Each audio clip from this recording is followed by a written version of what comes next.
I've been doing this car review gig for a little while now, and it's not very often that I'm genuinely surprised by a car. Generally speaking, my impressions of a car going into the test drive usually line up more or less with reality, but sometimes a car really throws me for a loop. That's exactly what happened with this car, the all-new BYD Han. I genuinely did not expect to be discussing a car today that delivers this level of performance, luxury, and comfort, but here we are, so let's get started. I can't help but compare the Han to the last BYD that I drove, the BYD Tang. If you haven't seen that video already, I suggest you take a moment to watch it because I'm going to be comparing the two cars quite a bit. Throughout this review, I also want you to keep in mind that this Han costs only about $40,000. I recall describing the styling of the BYD Tang as being more or less the same as other large SUVs in its class, if a bit more handsome. That is not how I feel about the BYD Han. I think the BYD Han looks fantastic, starting here at this front fascia, which somehow manages to be mean, elegant, and futuristic all at the same time. There is a gas version of this car that has a traditional grille, and I think that it suffers because of that. Now, I'm not someone who's especially smitten with electric car designs all the time, but this one really just does it for me. One other small detail, here on the front, this badge is actually the Chinese character for this car's name, Han. My enthusiasm for the Han's design only grows as we travel around the car. The side profile is also striking, with a very strong beltline and well-defined wheel arches front and rear. This car is all-wheel drive, but if you told me this was a rear-wheel drive car, I'd believe you. Plus, I love that silver element between the C and D pillar. It looks eye-catching without being garish. All this combines with the front fascia to give this car an athletic stance that I really enjoy. Just wanted to point out that on the side here, you're going to see a lot of writing, especially in Chinese. That's because this car was borrowed from a BYD dealership here in Shanghai. This is actually a test drive car. So we are far from the only person that's been able to drive it, but we are one of the few people that's been able to actually test it. The rear design isn't quite as inspired, but it's still a nice thing to drive behind in traffic. I'm especially fond of the rear taillight design, and I actually prefer a color where they pop a bit more, like black or dark blue. One little complaint I have is BYD's continued insistence on writing out "Build Your Dreams" on the tailgate of all their cars. This, of course, is what BYD stands for, but I have to say, please stop.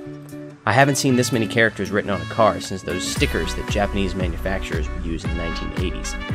It's a good font at least, but there's still no excuse for having this many letters on the back of your car. One last thing before I stop talking about the rear end design, I wanted to point out this little badge here. Those of you who have seen my review of the BYD Tang will know exactly what that means, and will understand why I am so excited for the driving portion of this video.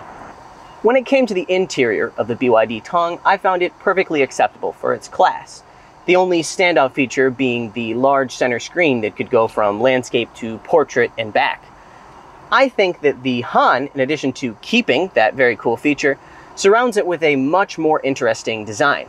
From the adjustable lighting on the dash, to the sleek air vents, to the sleek design of this center console here and shift lever, it has a lot more character than the BYD Tang did.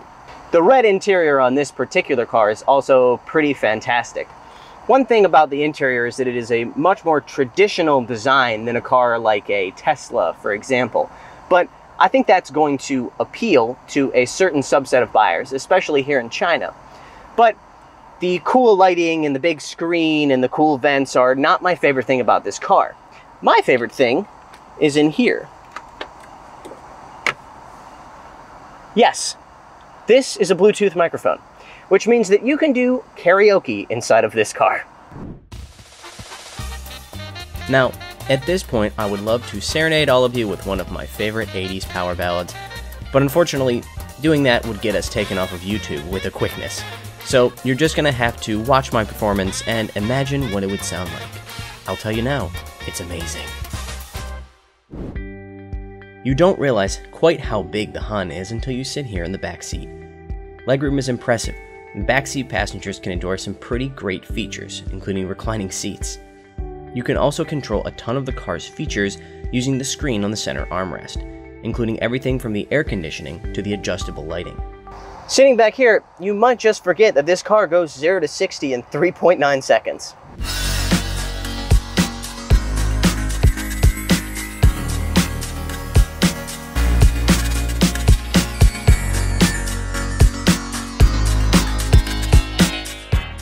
Oh, silly me. Did I fail to mention that this car has 2 electric motors pumping out 500 horsepower and 500 pound-feet of torque? Yeah, sorry about that. Though you probably saw it in the title anyways, so I think you can forgive me. This thing is quick. Very quick.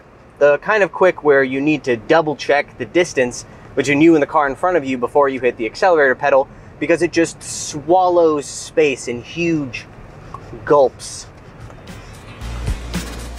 Despite all that power, BYD claims the Han will get about 350 miles of range according to the NEDC testing standard.